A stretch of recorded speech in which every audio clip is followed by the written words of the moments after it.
Hello दोस्तों, education group 3.0 में आपका स्वागत है। तो दोस्तों, आज की इस वीडियो क्लास में हम लोग देखेंगे एसके झा सर का एनटीपीसी सीबीटी 2 का सेट नंबर 3 को।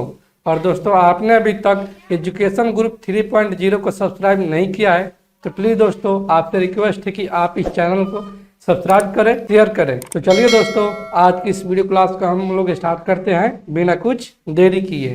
तो आज का हमारा पहला प्रश्न है 181 4409 का वर्गमूल ज्ञात करें। यानी कि यहाँ से दोस्तों दिया है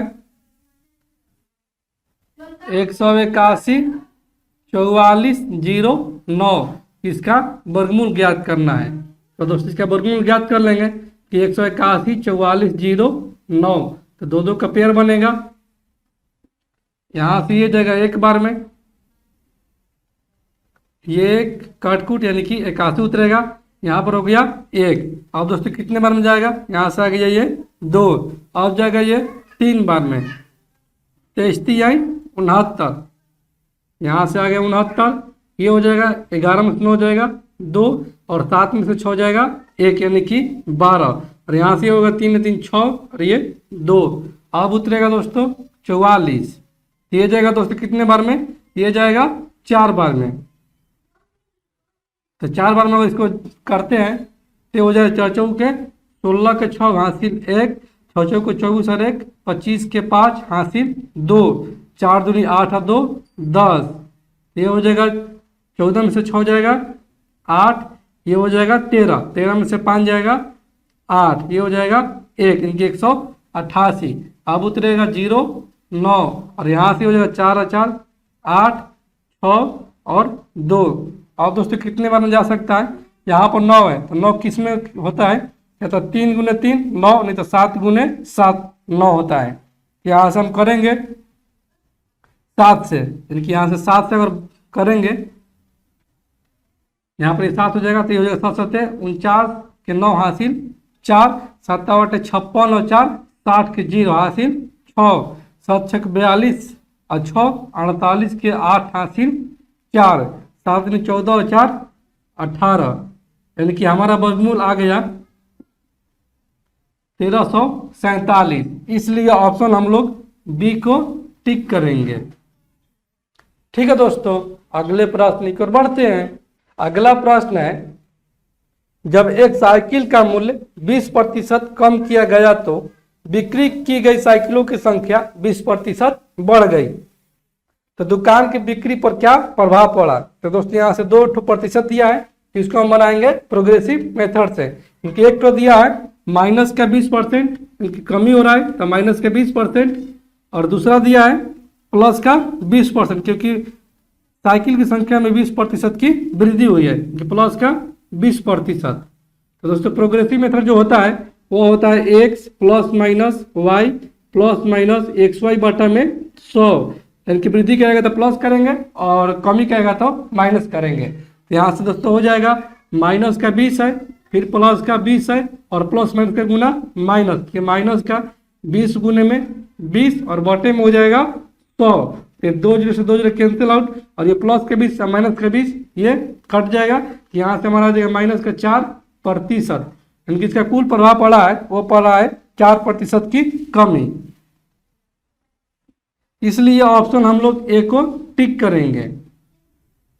ठीक है दोस्तों, अगले प्रश्न की ओर बढ़ते हैं। अगला प्रश्न है यदि x प्लस 1 बट्टा में x बराबर में माइनस 1 हो तो x के पावर 48 प्लस का 1 बट्टा में x के पावर 48 का मान ज्ञात कीजिए। तो दोस्तों यहाँ से दिया है x प्लस 1 बट्टा में x बराबर में माइनस 1, तो दोनों तरफ वर्ग करने पर कि बोथ साइड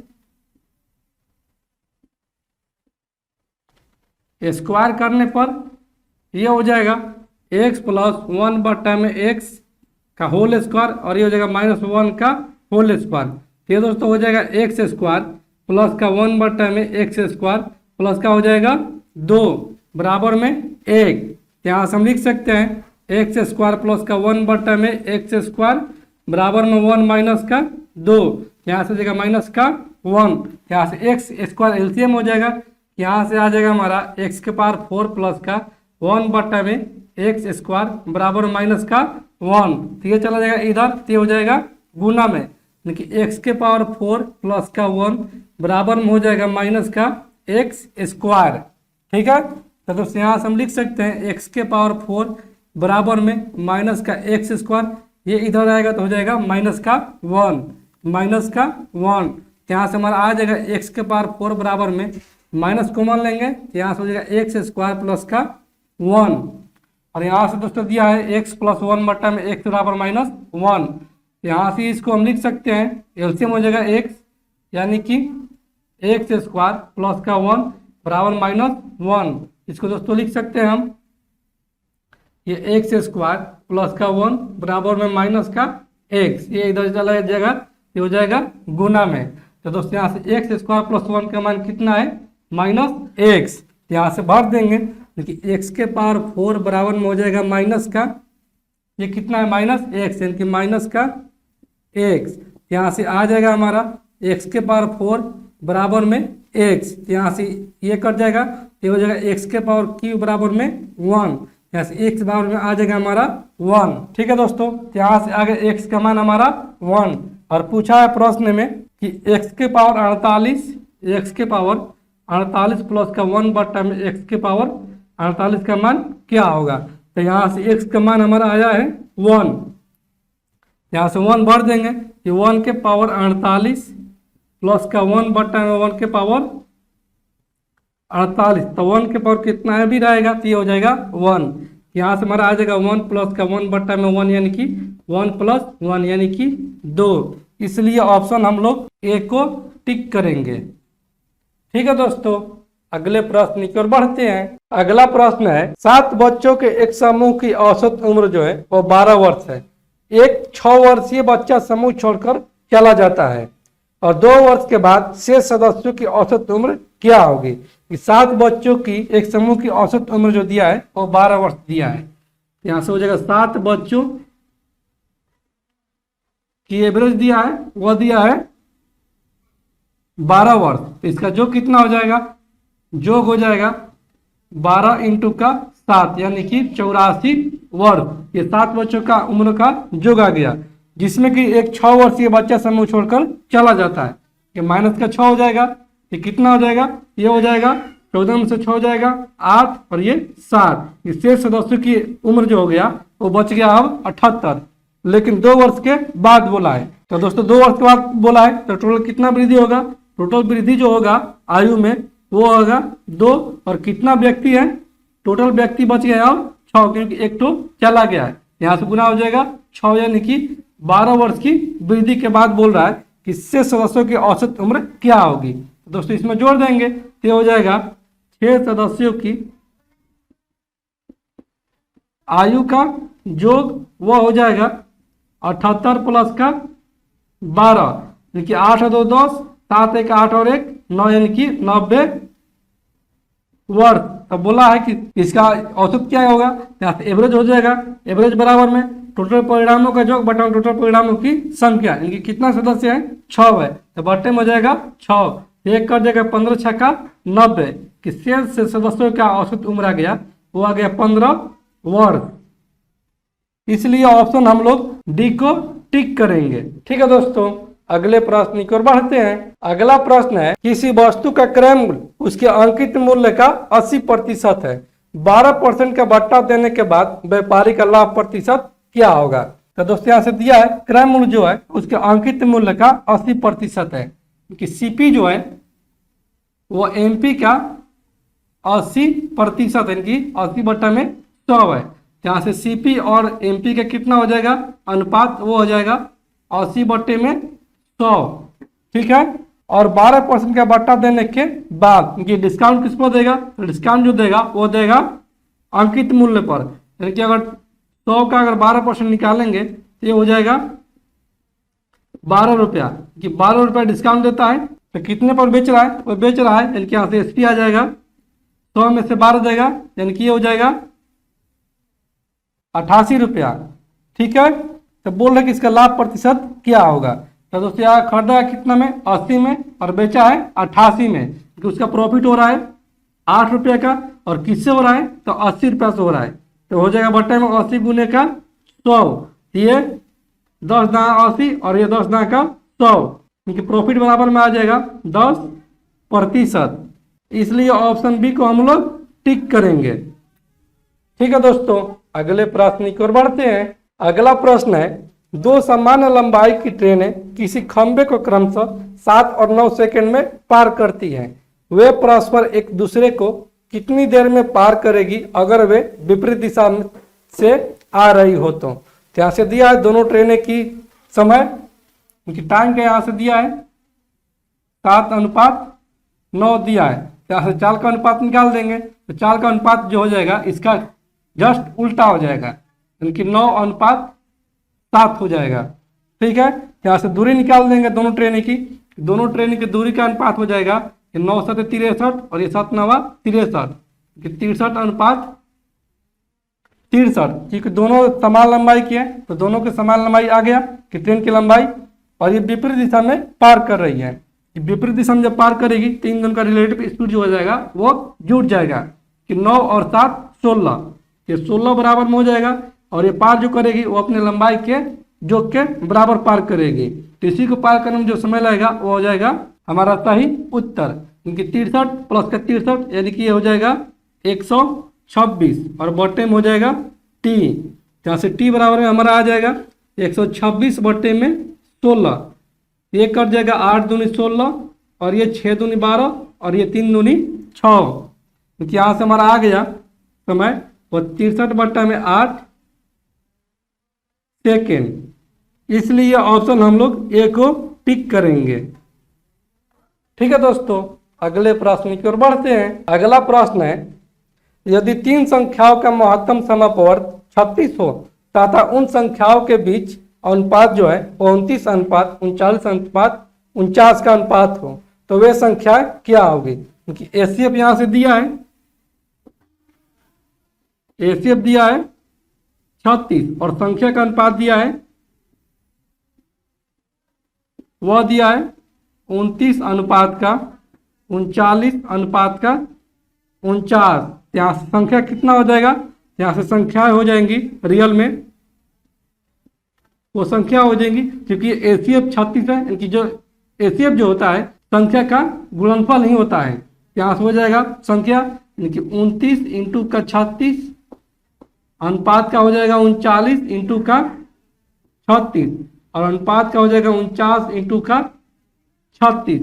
यहाँ से संख्या हो जाएगा 29 और 36 के गुणनफल यानी कि 1044, यह अनुपात का हो जाएगा 1404 और यह अनुपात का हो जाएगा 1764, क्योंकि वो संख्या आ गया 1044, 1404 और 1764। इसलिए ऑप्शन हम लोग बी को टिक करेंगे। ठीक है दोस्तों, अगले प्रश्न की ओर बढ़ते हैं। अगला प्रश्न है, यदि समीकरण 6x - 11y प्लस का 11 बराबर में 0 और 15x - ky माइनस का 9 बराबर में 0 का कोई हल संभव नहीं है तो k का मान क्या होगा। यानी कि यहाँ से दिया है समीकरण 6x माइनस का 11y प्लस का 11 बराबर में 0 है। यहाँ से a1 हो जाएगा 6, b1 हो जाएगा माइनस का 11 और c1 हो जाएगा 11, और यहाँ से दिया है 15x माइनस का ky माइनस का 9 बराबर में 0 है। यहाँ से a2 बराबर में हो जाएगा 15, b2 बराबर में हो जाएगा माइनस का k और c2 बराबर में हो जाएगा माइनस का 9। तो जब कोई हल नहीं होता है, कोई हल नहीं, तो यहाँ से दोस्तों हो जाता है a1 बट्टा में a2 बराबर में b1 बट्टा में b2 और कैनट बराबर, इनकी बराबर नहीं होगा c1 बट्टा में c2 के। यहाँ से a1 का कितना है 6 है कि 6 बट्टे में 15 बराबर में होगा b1 कितना है -11 कि -11 बट्टे में ये b2 माइनस का k, तो माइनस से माइनस कैंसिल आउट और ये 3 दूनी 6 और ये 3 5 15, यहाँ से तिरछा तीर से गुना हो जाएगा, इनके यहाँ से हो जाएगा 2k बराबर में 11 5 55, यहाँ से k बराबर में आ जाएगा 55 बट्टे में 2 यानी कि 27.5 5, इसलिए ऑप्शन हम लोग डी को टिक करेंगे। ठीक है दोस्तों, अगले प्रश्न की ओर बढ़ते हैं। अगला प्रश्न है 20 पुरुष किसी काम को 16 दिनों में कर सकता है। कार्य शुरू होने के 5 दिन बाद कुछ पुरुष काम छोड़कर चले जाते हैं और शेष काम शेष पुरुष के द्वारा 18+1 3 दिन में पूरा होता है। तो कितने पुरुष 5 दिन बाद काम छोड़कर चले गए थे? तो दोस्तों यहाँ से कितना है, 20 पुरुष 16 दिन में कर सकते हैं, लेकिन 5 दिन के बाद वो काम छोड़कर चले जाते हैं। क्योंकि ये कितना काम कर रहे हैं, 20 गुने में 11, यानी कि 11 दिन तक काम करते हैं, क्योंकि 5 दिन के बाद तो चले जाते हैं। और बराबर में हो जाएगा ये कितना चले जाते हैं, ये तो मालूम नहीं है। यहाँ से हो जाएगा 20 माइनस का x और इंटू का हो जाएगा कितना दिन तक करते हैं, 18+1 दिन तक, कि 18 × 54 और 1 55/3। ठीक है, ये हो जाएगा 11×5 55 और ये 5 20 और ये गुना में हो जाएगा इधर कि 4 12 बराबर में 20 माइनस का x, तो x को इधर लेकर आएंगे और 12 को इधर ट्रांसफर करेंगे। यहाँ से हो जाएगा x बराबर में 20 माइनस का 12, कि x बराबर में हो जाएगा 12 8 20, यानी कि 8 ऐसे पुरुष थे जो 5 दिन काम करने के बाद छोड़कर चले गए थे। इसलिए ऑप्शन हम लोग सी को टिक करेंगे। ठीक है दोस्तों, अगले प्रश्न की ओर बढ़ते हैं। अगला प्रश्न है 0.216 प्लस का 0.064 और बाटा में 0.36 प्लस का 0.16 और माइनस का 0.24 किसके बराबर है? तो दोस्तों यहाँ से अगर हम देखते हैं, यहाँ से दिया है 0.216 और ये क्या है प्लस का 0.064 और बाटा में किया है 0.36 प्लस का 0.16 और माइनस का 0.24। तो दोस्तों यहाँ से अगर इसको देखते हैं तो ये क्या है 0.6 का क्यूब और प्लस का 0.4 का क्यूब और यहाँ पर किया है 0.6 का स्क्वायर प्लस का 0.4 का स्क्वायर और ये माइनस किया है 0.6 इंटू का 0.4। ठीक है, तो दोस्तों हम लोग जानते हैं कि ए क्यूब प्लस का बी क्यूब बराबर में होता है ए प्लस का बी और इंटू का होता है ए स्क्वायर प्लस का बी स्क्वायर माइनस का ए बी होता है। ठीक है, यहाँ से ए क्यूब प्लस बी क्यूब बराबर हम लिख सकते हैं, यानी कि 0.6 के पावर क्यूब और प्लस का 0.4 के पावर क्यूब को हम लिख सकते हैं 0.6 प्लस का 0.4 इंटू का 0.6 का स्क्वायर यानी कि 36 और ये हो जाएगा प्लस का 0.4 का स्क्वायर यानी कि 0.16 और ये माइनस का लिख सकते हैं ए बी यानी कि 0.24 और बाटा में यहाँ से 0.36 प्लस का 0.16 और माइनस का 0.24। ठीक है, तो ये और ये कट जाएगा, यहाँ से बच जाएगा हमारा केवल 0.6 प्लस का 0.4, ये हो जाएगा हमारा 1.0, यानी कि ऑप्शन नंबर बी हमारा सही उत्तर हो जाएगा। ठीक है दोस्तों, अगले प्रश्न की ओर बढ़ते हैं। अगला प्रश्न है त्रिज्या 14 सेंटीमीटर और ऊंचाई 21 सेंटीमीटर का ठोस धातु का बेलन पिघलाया जाता है और उससे 3.5 सेंटीमीटर त्रिज्या के गोले बनाए जाते हैं, तो कितने गोले बन सकेंगे? तो दोस्तों यहाँ से हो जाएगा गोले की संख्या, देखिए गोले की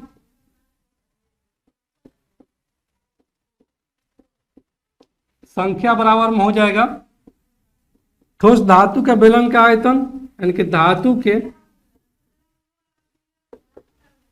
बेलन का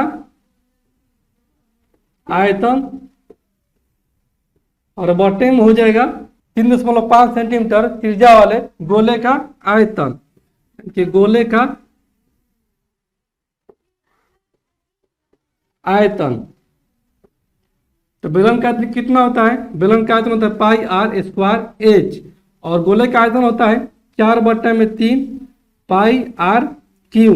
जैसे पाई से पाई कैंसिल आउट, तो दोस्तों यहाँ से हमारा आ जाएगा ये 3 ऊपर चला जाएगा कि 3 आर स्क्वायर एच और बटे में हो जाएगा ये 4 आर क्यू, जिसमें कि दिया है तो बेलन का त्रिज्या दिया है 14 सेंटीमीटर, यहाँ से हो जाएगा 3 गुने का 14 गुने का 14 और ऊंचाई दिया है 21 सेंटीमीटर और बट्टे में हो जाएगा ये 4 इंटू का ये कितना दिया त्रिज्या गोले का 3.5 ये 3.5 गुने 3.5 गुने का 3.5 ये दोस्तों कट जाएगा 7 दूनी 14 और ये 7 5 35 0.5 फिर 7 दूनी 14 ये फिर 0.5 ये 70 21 और ये 0.5 और ये 2 दूनी 4 तो दोस्तों यहाँ से हमारा आ गया ये तीतरी के 9 लेकिन 9 बट्टे में आ गया यहाँ से 1 बट्टे में 2 गुने 1 बट्टे में 2 गुने 1 बट्टे में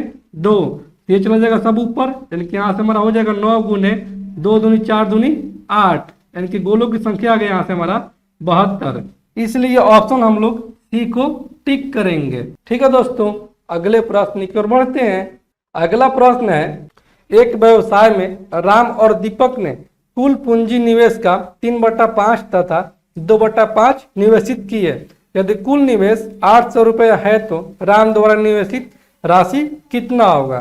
तो दोस्तों यहाँ से मान लेते हैं कि कुल पूंजी जो है कुल पूंजी वो है 5 रुपया ये हमारे अनुसार। तो राम कितना कर रहा है राम निवेश कर रहा है कुल पूंजी का 3/5 यानी कि 5 का 3/5 कर रहा है यानी कि ये कर रहा है 3 रुपये का निवेश। और वहीं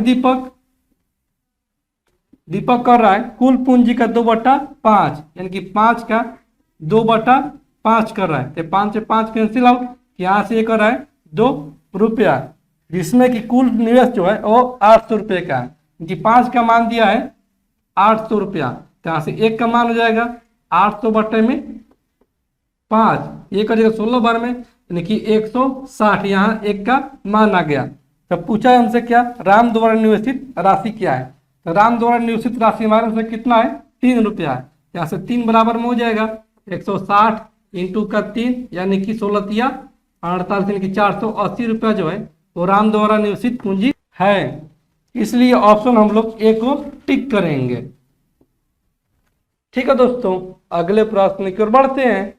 अगला प्रश्न है एक नाविक धारा के विरुद्ध 11 किलोमीटर जाता है तथा धारा की दिशा में 27 किलोमीटर जाता है और प्रत्येक दशा में 4 घंटे लगते हैं। तो धारा का वेग ज्ञात कीजिए। तो दोस्तों ये धारा के विरुद्ध जा रहा है 11 किलोमीटर यानी कि इनका रिलेटिव स्पीड हो जाएगा x माइनस वाई कि नाव की चाल माइनस हो जाएगा धारा की चाल x माइनस वाई हो जाएगा। कितना किलोमीटर जा रहा है 11 किलोमीटर। इसको तय करने में लग रहा है 4 घंटे का और धारा की दिशा में इनकी x प्लस वाई ये जा रहा है 27 किलोमीटर और इसी दूरी को तय करने में लग रहा है 4 घंटा। यहाँ से धारा की चाल पूछा है यहाँ से धारा का वेग हो जाएगा धारा के दिशा में चाल कि 27 बट्टे में 4 और माइनस के धारा की विपरीत दिशा में चाल 11 बट्टे में 4 और बट्टे में हो जाएगा 2। तो दोस्तों यहाँ से 4 एलसीएम हो जाएगा ये हो जाएगा 27 माइनस का 11 और बट्टे में हो जाएगा 2। तो दोस्तों ये चला जाएगा 2 ऊपर यहाँ से हो जाएगा ये 27 में से 11 जाएगा 16 और ये हो जाएगा 4 दूनी 8 यानी कि ये कर जाएगा 2 बार में। धारा का वेग आ गया 2 किलोमीटर प्रति घंटा। इसलिए ऑप्शन हम लोग सी को टिक करेंगे। ठीक है दोस्तों अगले प्रश्न की ओर बढ़ते हैं। अगला प्रश्न है 52 पत्तियों के ताश के गड्डी से 2 कार्ड एक एक कर बिना उलट फेर किए खींचा जाता है। पहले कार्ड के राजा और दूसरे के रानी होने की क्या प्रायिकता है। तो दोस्तों 52 पत्तियों के ताश की गड्डी में राजा कितना होता है राजा जो होता है वह होता है 4 कलर का और रानी भी होती है वो भी 4 कलर की जिसमें कि पहले कार्ड के राजा और दूसरे कार्ड के रानी होने की क्या प्रायिकता है। यहाँ से प्रायिकता बराबर में हो जाएगा राजा होने की प्रायिकता यानी कि 4 में से कोई एक राजा होगा और टोटल कितना है ताश की गड्डी वो है 52 पत्ता और गुने में हो जाएगा और दूसरी रानी होने की प्रायिकता यानी कि 4 में से कोई एक रानी होगी और अब कितना बच गया एक तो राजा निकल गया अब बचिए कितना 52 में से एक जगह यानी कि 51 पत्ता बचा। यहाँ से हो जाएगा बट्टे में 51 एक कर जाएगा 13 चौक के 52। तो दोस्तों यहाँ से हमारा आ जाएगा 4 बट्टे में, ये 13 एकम 13 के 3 हासिल 1, 13 पाँचे 65 और 1 66, यानी कि 4 बट्टे में 663 आ जाएगा हमारा प्रायिकता। यानी कि ऑप्शन नंबर सी को हम लोग टिक करेंगे। ठीक है दोस्तों, अगले प्रश्न की ओर बढ़ते हैं। अगला प्रश्न है ए तथा बी दो पाइप एक हौज को क्रमशः 20 मिनट तथा 25 मिनट में भर सकते हैं। दोनों पाइप साथ साथ खोले जाते हैं, लेकिन 5 मिनट के पश्चात बी को बंद कर दिया जाता है। तो हौज भरने में लगने वाला समय कितना होगा? तो दोस्तों यहाँ से दो पाइप हैं, जिसमें कि ए भर रहा है 20 मिनट में और बी भर रहा है 25 मिनट में। तो यहाँ से टंकी की क्षमता निकाल लेंगे। यहाँ से टंकी की क्षमता हो जाएगा इन दोनों का एलसीएम, यानी कि टोटल वर्क या टंकी की क्षमता आ जाएगा 100, जिसमें कि ए की क्षमता हो जाएगा 20 पाँचे 100 और बी की क्षमता हो जाएगा 25 चौके 100, जिसमें कि दोनों पाइप साथ साथ खोले जाते हैं और 5 मिनट के पश्चात बी को बंद कर दिया जाता है। कि 5 मिनट तक ये दोनों नल एक साथ चलते हैं। 1 मिनट दोनों साथ कितने चलेंगे? ये चलेंगे 5 और 4 9, यानी कि 9 यूनिट ये 1 मिनट में चार्ज कर रहे हैं। तो कितना है 5 मिनट के पश्चात? कि 5 मिनट में चार्ज करेंगे 9 गुने में 5, यानी कि 45 यूनिट जो है वो ए और बी साथ मिलकर कार्य को समाप्त कर दिया है। यहाँ से 45 घटा देंगे, यहाँ से बच गया कितना शेष कार्य? शेष कार्य बच गया 55 यूनिट। और ये 55 यूनिट को कौन करेगा? ये करेगा ए, क्योंकि 5 मिनट के पश्चात बी को बंद कर दिया जाता है। तो ए कर रहा है कितना? 5 यूनिट 1 मिनट में, और करना कितना है? 55 यूनिट। तो एक बराबर में हो जाएगा कि 11 पाँचे 55, यानी कि 11 मिनट यहाँ से हुआ और 5 मिनट पहले यहाँ से हुआ है। तो टोटल समय जो लगा है, टोटल टाइम वह हो जाएगा 11 और प्लस का 5, यानी कि 16 मिनट। इसलिए ऑप्शन हम लोग बी को टिक करेंगे। ठीक है दोस्तों, अगले प्रश्न की ओर बढ़ते हैं। अगला प्रश्न है यदि बहुलक का मान 14 है और अंक गणितीय माध्य जो है वो 5 है, तो माध्यिका का मान ज्ञात करें। तो दोस्तों हम जानते हैं कि बहुलक बराबर में होता है, बहुलक बराबर में वो होता है 3 गुने माध्यिका माइनस का 2 गुने माध्य। ठीक है, यहां से बहुलक दिया है 14, क्योंकि 14 बराबर में हो जाएगा 3 गुने में माध्यिका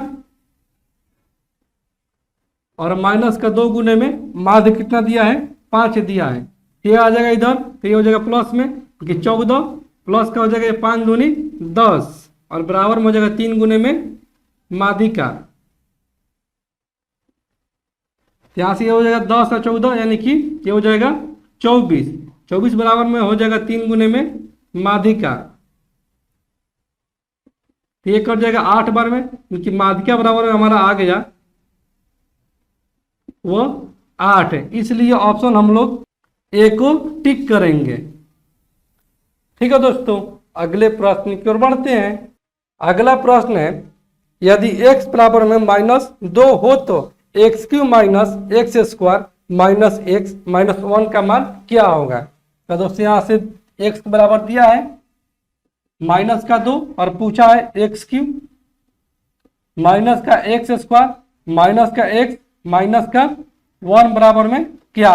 यहाँ से x बराबर -2 है, तो -2 का क्यूब यानी कि माइनस का 8 और माइनस का ये -2 का स्क्वायर यानी कि प्लस का 4, ये हो जाएगा माइनस का 4 और ये -2 और ये माइनस यानी कि प्लस का 2 माइनस का 1, ये हो जाएगा माइनस का 8 और माइनस का 4 12 और माइनस का 1 यानी कि माइनस का 13 और प्लस का हो जाएगा 2, यहाँ से दोस्तों आ जाएगा माइनस का 11। इसलिए ऑप्शन बी हमारा सही उत्तर हो जाएगा।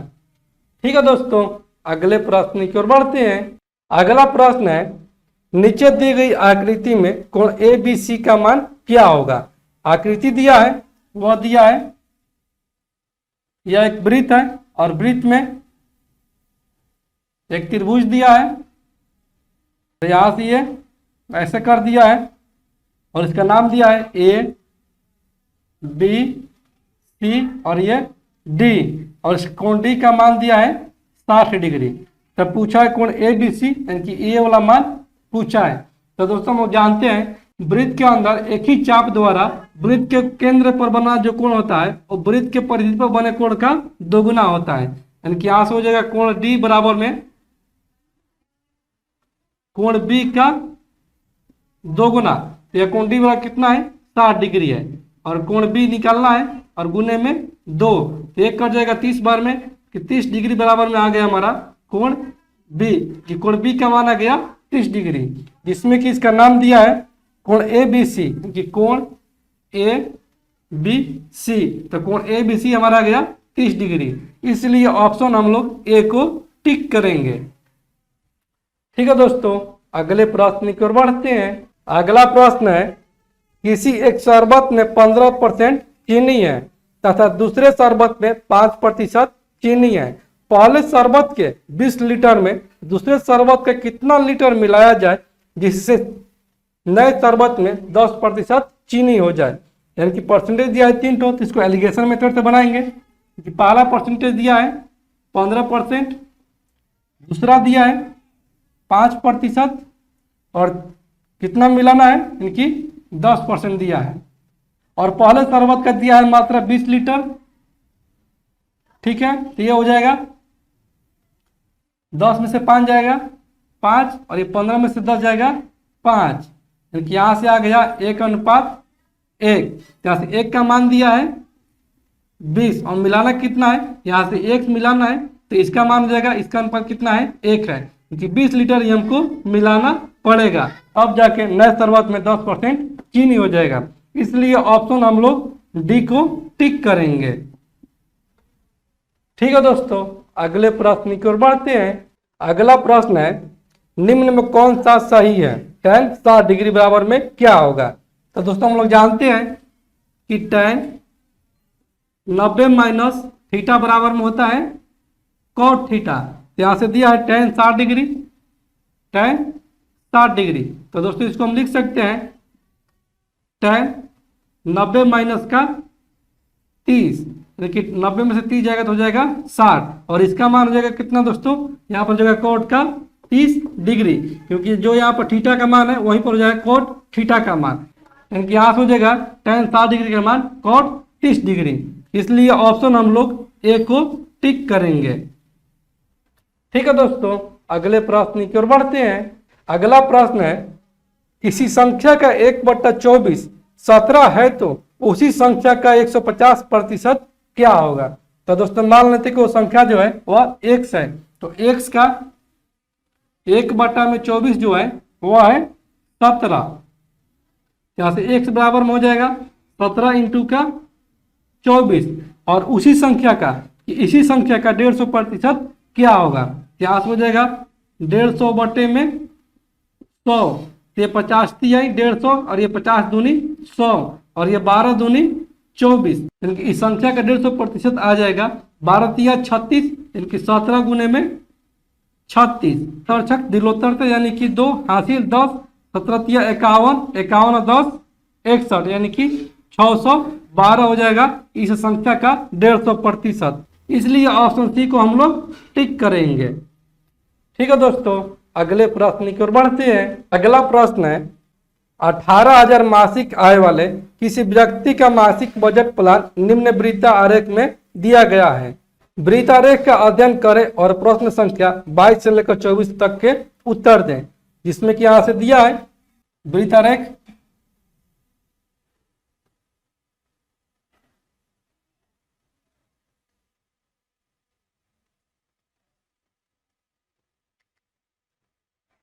यहां पर किराया दिया है, किराया का दिया है 70%, भोजन का दिया है 105 डिग्री दिया, सॉरी डिग्री यहां पर दिया है और शिक्षा पर दिया है वह दिया है 65 डिग्री, बचत पर दिया है 80 डिग्री और विविध पर दिया है 40 डिग्री और टोटल कितना है मासिक का, टोटल मासिक आय है वो है 18,000 यानी कि कितना है टोटल डिग्री? टोटल डिग्री होता है 360 डिग्री का, कि 360 डिग्री का मान दिया है 18,000। ये दोस्तों हो जाएगा 18 दूनी 36 और ये 20 पाँचे 100, क्योंकि एक बराबर यहाँ से आ जाएगा हमारा 50। तो पूछा क्या है? 22 नंबर में पूछा है कि भोजन पर मासिक व्यय रुपयों में कितना है। तो भोजन का डिग्री में कितना है? 105 डिग्री। तो यहाँ से 105 बराबर में हो जाएगा 105 इंटू का 50, ये हो जाएगा 0, 50 25 और ये 5 यानी कि 5250 रुपया जो है वो भोजन पर व्यय है। 23 नंबर में बोल रहा है कि मासिक बचत शिक्षा पर मासिक व्यय से कितना अधिक है। कि मासिक बचत जो है ये बोला वो शिक्षा पर मासिक व्यय से कितना अधिक है। कि 80 जो है वो 65 से कितना अधिक है? तो वो अधिक है 15 डिग्री। यहाँ से 1 डिग्री का मान दिया है 50, यहाँ से हो जाएगा 15 डिग्री बराबर में 15 इंटू का 50 यानी कि 15 पाँचे 75 कि 750 रुपया। ठीक है दोस्तों, 24 में दिया है कि शिक्षा पर मासिक व्यय किराए पर मासिक व्यय से कितना कम है। शिक्षा पर जो मासिक व्यय है किराए के मासिक व्यय से कितना कम है। तो कितना कम है? 70 से 65 कितना कम है? 5 कम है, यानी कि 5 डिग्री कम है। जैसे 5 डिग्री बराबर में हो जाएगा 5 गुने का 50 यानी कि 250 रुपया है कम। ठीक है दोस्तों, अगले प्रश्न की ओर बढ़ते हैं। अगला प्रश्न है समीकरण x² प्लस का 7x प्लस का 12 बराबर में 0 के मूल्य क्या है। तो दोस्तों यहाँ से मूल्य ज्ञात करना है। यहाँ से समीकरण दिया है x² प्लस का 7x प्लस का 12 बराबर में 0 दिया है। तो दोस्तों इस 7 को ऐसा गुणनखंड करेंगे जो जोड़ने घटाने पर 7 दे दे, लेकिन गुना भाग करने पर 12 दे दे। यहाँ से दोस्तों इसको लिख सकते हैं हम x² प्लस का 4x प्लस का 3x और प्लस का 12, कि जोड़ने घटाने पर दे दे रहा है 7 और गुना करने पर दे दे रहा है 12, बराबर में यहाँ से हो जाएगा 0। यहाँ से x कॉमन लेंगे तो यहाँ से हो जाएगा x प्लस का 4 और यहाँ से प्लस का 3 कॉमन लेंगे, यहाँ से हो जाएगा x प्लस का 4 बराबर में 0। तो यहाँ से आ जाएगा x प्लस का 4 इंटू का हो जाएगा x प्लस का 3 बराबर में 0। तो दोनों का मान को 0 के बराबर करेंगे, यहाँ से हो जाएगा x प्लस 4 बराबर में 0, ये x बराबर में आ जाएगा माइनस का 4 और फिर करेंगे x प्लस 3 बराबर में 0, यहाँ से x बराबर में आ जाएगा माइनस का 3, कि दो मूल जो आ गया, दो मूल वो आ गया माइनस का 4 और माइनस का 3। इसलिए ऑप्शन हम लोग बी को टिक करेंगे। ठीक है दोस्तों, अगले प्रश्न की ओर बढ़ते हैं। अगला प्रश्न है 3 वर्ष के बाद 10% प्रतिवार्षिक की दर से 12,000 रुपये की राशि पर चक्रवृद्धि ब्याज क्या होगा। तो दोस्तों हम जानते हैं कि चक्रवृद्धि ब्याज बराबर में होता है ब्याज पर लगने वाले ब्याज। यहां से दिया है टाइम दिया है 3 वर्ष, रेट दिया है 10% और मूलधन दिया है यानी कि पी दिया है 12,000 रुपया। यहाँ से दोस्तों 1 वर्ष का पहले साधारण ब्याज निकाल लेंगे, कि 1 वर्ष का साधारण ब्याज निकालेंगे तो ये हो जाएगा 12,000 गुने का 10 और गुने का 1 वर्ष का और बटे में 100, तो ये 2 0 से 2 0 कैंसिल आउट, कि यहाँ से ये आ जाएगा 1200, यानी कि 1 वर्ष साधारण ब्याज आ गया 1200, दूसरे वर्ष का हो जाएगा 1200 और तीसरे वर्ष का भी हो जाएगा 1200, क्योंकि साधारण ब्याज जो होता है वो हर एक साल सेम होता है, लेकिन चक्रवृद्धि ब्याज जो होता है वो साधारण ब्याज पर लगेगा जो ब्याज वही हो जाएगा चक्रवृद्धि ब्याज। यहाँ से 1200 का फिर निकालेंगे 10%, तो 1200 का 10% का निकालेंगे तो हो जाएगा 120 और इस 120 को दोगुना कर देंगे ये हो जाएगा 240 और फिर इस 120 का 10% निकालेंगे तो हो जाएगा यहाँ से 12 और इन सभी को जोड़ देंगे और जो जोड़ देंगे तो वही आ गया हमारा चक्रवृद्धि ब्याज। यहाँ से CI बराबर में हो जाएगा 12 12 24 बढ़ती है 36, यानी कि 3600 प्लस का ये 240 और 120 360 और प्लस का ये 12, तो ये हो जाएगा 2 1 6 7 और ये हो जाएगा 3 और 6 9, यानी कि 3972 हमारा हो जाएगा चक्रवृद्धि ब्याज। इसलिए ऑप्शन हम लोग ए को टिक करेंगे। ठीक है दोस्तों, अगले प्रश्न की ओर बढ़ते हैं। अगला प्रश्न है, एक मेज को 10% लाभ पर बेचा गया, यदि इसका क्रय मूल्य 5% कम कर दिया जाए तो 7 रुपये अधिक में बिकता है तथा 20% का लाभ होता है, तो मेज का क्रय मूल्य ज्ञात कीजिए। तो दोस्तों यहाँ से मान लेते हैं कि मेज का क्रय मूल्य जो है, कि सीपी जो है वह है 100 रुपया, तो इसमें 10% का लाभ होता है, क्योंकि उसका एसपी कितना हो जा रहा है, एसपी हो जा रहा है 100 का 110%, ये हो जाएगा एसपी, इसका हो जाएगा 110 रुपया। फिर आगे बोल रहा है कि यदि इसका क्रय मूल्य 5% कम कर दिया जाए, कि इसका क्रय मूल्य कितना कम कर दिया जाए, 5%, यानी कि माइनस का 5 कर दिया जाए तो ये हो जाएगा 95 इसका क्रय मूल्य, तो 7 रुपये अधिक में बिकता है तथा 20% का लाभ होता है, कि इस पर जो हो रहा है वो 20% का लाभ हो रहा है। यहाँ से एसपी कितना हो जाएगा, यहाँ से एसपी हो जाएगा 95 का 120%, ये हो जाएगा एक दूसरे के कैंसिल आउट, और ये 5 दूनी 10 और ये 19 पाँचे 95 और ये 6 दूनी 12, यहाँ से एसपी हो जाएगा 6 9 54 के 4 हासिल 5 6 5 11, यानी कि 114 रुपया। और इन दोनों विक्रय मूल्य में कितना अंतर हो जा रहा है, 7 रुपये में, कि हमारा अंदर कितना अंतर हो जा रहा है, वो अंतर हो जा रहा है 110 ले 114, यानी कि 4 रुपया का, लेकिन प्रश्न में दिया है अंतर 7 रुपये का, इसलिए एक बराबर में हो जाएगा 7/4, तो क्रय मूल्य कितना माने है 100 रुपया, यहाँ से 100 रुपया बराबर में हो जाएगा 7/4 इंटू का हो जाएगा 100, एक कर जाएगा 25 बार में, यहाँ से हमारा क्रय मूल्य आ गया 25 7 175 रुपया, इसलिए ऑप्शन हम लोग ए को टिक करेंगे।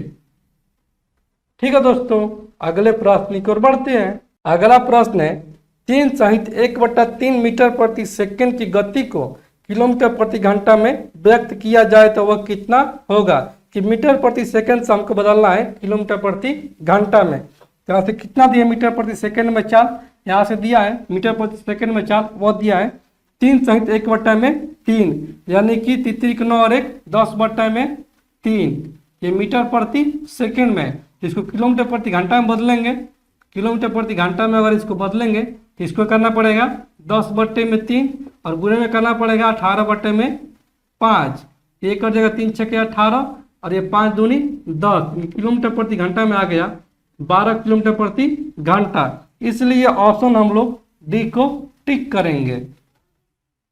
ठीक है दोस्तों, अगले प्रश्न की ओर बढ़ते हैं। अगला प्रश्न है, 46 मीटर ऊंचे किसी टावर के शीर्ष से किसी इमारत के पाद का अवनमन कोण 30 डिग्री है, तो टावर और इमारत के बीच की दूरी ज्ञात कीजिए। तो दोस्तों मान लेते हैं कि ये हमारा एक टावर है जिसकी ऊंचाई 46 मीटर है, और ये मान लेते हैं कि ये हमारा इमारत है, तो इसके पाद से अवनमन कोण जो दिया है वो दिया है 30 डिग्री का, क्योंकि ये दिया है कोण ये 30 डिग्री का। तब पूछा कि टावर और इमारत के बीच की दूरी, यानी कि ये वाला पार्ट पूछा है, तो दोस्तों हम जानते हैं कि 30 डिग्री के सामने वाला भुजा जो होता है वह होता है 1 और नीचे का होता है √3 और ये होता है 2, यहाँ से 1 का मान दिया है 46, ये दूरी पूछा है क्योंकि √3 का मान पूछा है, तो √3 बराबर में हो जाएगा 46 इंटू का √3 मीटर, इसलिए ऑप्शन हम लोग डी को टिक करेंगे।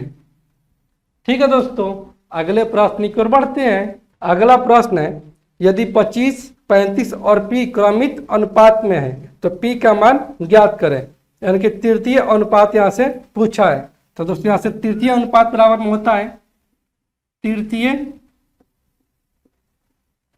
अनुपात बराबर में होता है b² बटे में होता है a, यहाँ से a का मान दिया है 25 और b का मान दिया है 35, यहाँ से p का मान ज्ञात करें तृतीय अनुपात, यहाँ से p बराबर में हो जाएगा b² यानी कि 35 इंटू का 35 और बर्थडे में हो जाएगा a यानी कि 25, ये 5 25, ये 7 5 35 और ये 7 5 35, यहाँ से p का मान आ गया 7 49, इसलिए ऑप्शन हम लोग ए को टिक करेंगे। ठीक है दोस्तों, अगले प्रश्न की ओर बढ़ते हैं। अगला प्रश्न है, निम्नलिखित को सही संबंध में व्यवस्थित करने पर क्या प्राप्त होता है, इनके यहाँ से दिया है 3 के पावर 34, 3 के पावर 34, फिर दिया है 2 के पावर 51 और फिर दिया है 7 के पावर 17। तो दोस्तों इसको पहले हम एक घात में करेंगे। अगर हम इसको करते हैं 3 का स्क्वायर का 17 और इसको करते हैं 2 का क्यूब का 17 और यहाँ पर 7 का 17, ये दोस्तों हो जाएगा 17 दूनी 34, 3 के पावर 34। तो दोस्तों यहाँ से हो जाएगा 3 का स्क्वायर यानी कि 9 के पावर 17 और ये हो जाएगा 2 के क्यूब यानी कि 8 के पावर 17 और ये हो जाएगा 7 के पावर 17। तो दोस्तों यहाँ से हो जाएगा 9 के पावर 17 बड़ा है 8 के पावर 17 से और 8 के पावर 17 बड़ा है 7 के पावर 17 से और ये 9 के पावर 17 किसका मान है, वो है 3 के पावर 34 के, यानी कि 3 के पावर 34 बड़ा है 8 के पावर 17 से यानी कि 2 के पावर 51 से और ये बड़ा है 7 के पावर 17 से। इसलिए ऑप्शन हम लोग ए को टिक करेंगे। ठीक है दोस्तों, अगले प्रश्न की ओर बढ़ते हैं। अगला प्रश्न है पिता और पुत्र की उम्र का अनुपात दिया है 4:1 और उनकी उम्र का गुणनफल दिया है 196, तो 5 साल बाद उनकी उम्र का अनुपात क्या होगा। तो दोस्तों यहाँ से दिया है फादर और सन का अनुपात दिया है उम्रों का और 4:1 दिया है और इनका गुणनफल दिया है 196। इसका गुणनफल कितना हो जाएगा, इसका गुणनफल हो जाएगा 4x²। अगर इसको हम मान लेते हैं 4x तो इसको 1x, तो 4x स्क्वायर का मान दिया है 196। यहाँ से x स्क्वायर बराबर में हो जाएगा 1 कट जाएगा 4 चौक 16, 3 × 36 4 9 36 यानी कि 49। यहाँ से x बराबर में आ जाएगा अंडर रूट का 49, यहाँ से x बराबर में हो जाएगा 7। ठीक है, यहाँ से पिता का उम्र कितना हो जाएगा, पिता का उम्र हो जाएगा 4x यानी कि पिता और पुत्र के उम्र का अनुपात आ जाएगा यहाँ से 4x अनुपात x यानी कि 7 चौक 28 अनुपात का 7। तो बोला है कि 5 साल बाद, तो 5 वर्ष बाद निकाल लेंगे।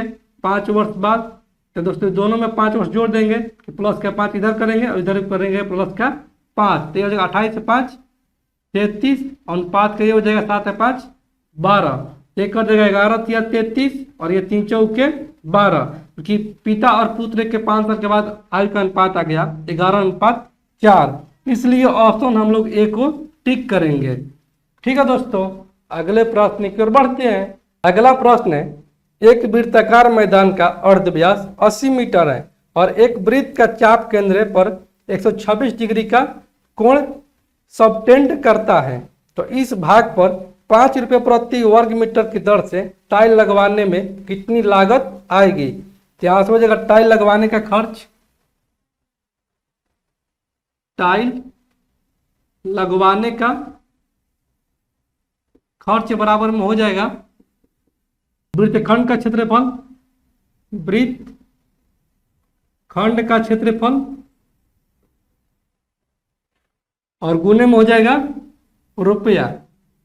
तो वृत्तखंड का कितना हो जाएगा क्षेत्रफल, ये हो जाएगा थीटा बटा में 360 पाई r स्क्वायर इंटू का हो जाएगा रुपया कितना लग रहा है 5 रुपये प्रति वर्ग मीटर की दर से, यानी कि ये हो जाएगा थीटा का मान कितना दिया है 126 डिग्री कि 126 बटे में हो जाएगा 360 गुने में 22 बटे में 7 इंटू का r कितना है, r है 80 मीटर, क्योंकि 80 गुने का 80 और ये गुने का हो जाएगा 5, ये दोस्तों कट जाएगा, ये 40 दूनी 80 और ये 40 नवा 360 है और ये दोस्तों हो जाएगा 9 एकम 9 3 9 चौके 36 14 नवा 26 से और ये दोस्तों कट जाएगा 7 दूनी 14।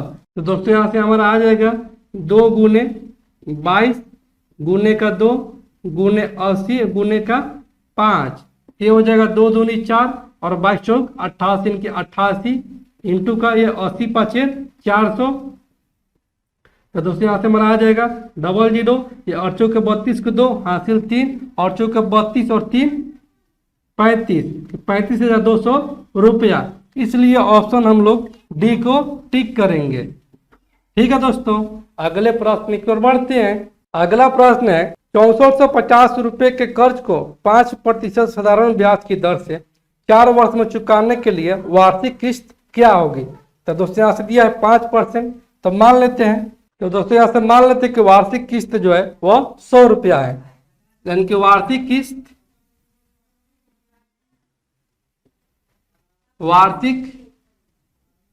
किस्त जो है वह है 100 रुपया। तो 5% की वार्षिक दर से कि पहले वर्ष का हो जाएगा उसका किस्त 100 रुपया, दूसरे वर्ष का हो जाएगा 105 रुपया, क्योंकि 100 का 5% अगर निकालेंगे तो हो जाएगा 5 रुपया। ठीक है, और ये 5 रुपया हर एक बार 100 में जुड़ जाएगा। और ये हो जाएगा तीसरे वर्ष का 110 रुपया, और चौथे वर्ष का हो जाएगा 115 रुपया, और इस टोटल हो जाएगा 5 या 5 10, 1 2 और 1 3, और ये 430, और इसी 430 का मान दिया है 6450 रुपया। जैसे एक बराबर में हो जाएगा 6450 बटे में 430, तो दोस्तों मान लें वार्षिक किस्त 100 रुपया, जैसे 100 बराबर में हो जाएगा 6450 बटे में 430 और इंटू का हो जाएगा 100। तो एक जो से एक जो कैंसिल आउट, और ये दोस्तों हो जाएगा ये 15 बार में, क्योंकि यहाँ से 100 का मान आ गया 1500। इनकी वार्षिक किस्त जो आ गया वो आ गया 1500 रुपया, इसलिए ऑप्शन बी को हम लोग टिक करेंगे। ठीक है दोस्तों, अगले प्रश्न की ओर बढ़ते हैं। अगला प्रश्न है, दिए गए चित्र में AB तथा CD दो जीवाएं बिंदु P पर मिलती है।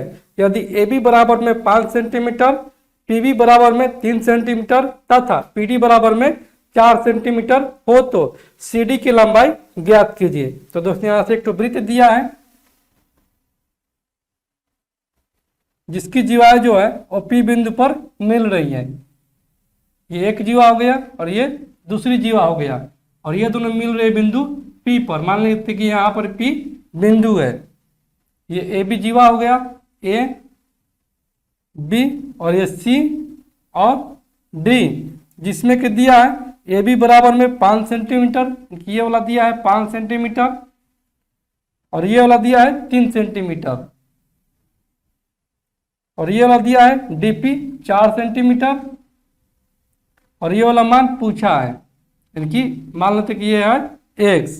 तो x का मान ज्ञात करना है। तो दोस्तों त्रिभुज की दो जीवाएं जब बाह्य बिंदु P पर मिलती है तो ये हो जाता है AP इंटू का हो जाता है BP, और बराबर हो जाता है CP इंटू का हो जाता है DP। यहाँ से AP कितना हो जाएगा, AP हो जाएगा ये 5 और 3 8, यानी कि 8 गुने का BP 3, बराबर में हो जाएगा ये CP C और P, तो x ये 4 यानी कि x प्लस 4, और इंटू का हो जाएगा ये DP कितना 4, एक कर जाएगा 4 दूनी 8, किया हो जाएगा 3 दूनी 6, बराबर में x प्लस 4। यहाँ से x का मान आ जाएगा हमारा 6 माइनस 4 यानी कि 2, क्योंकि CD की लंबाई आ गया 2 सेंटीमीटर, इसलिए ऑप्शन हम लोग डी को टिक करेंगे। तो दोस्तों मैं उम्मीद करता हूं कि आज का ये वीडियो क्लास आपको पूरी तरह से समझ में आ गया होगा। और दोस्तों आपने अभी तक एजुकेशन ग्रुप 3.0 को आपने सब्सक्राइब नहीं किया है तो प्लीज़ दोस्तों आपसे रिक्वेस्ट है कि आप इस चैनल को सब्सक्राइब करें, शेयर करें। चलिए दोस्तों आज की इस वीडियो क्लास को हम लोग यहीं पर एंड करते हैं और फिर मिलते हैं अगले सेट में। तब तक के लिए धन्यवाद दोस्तों।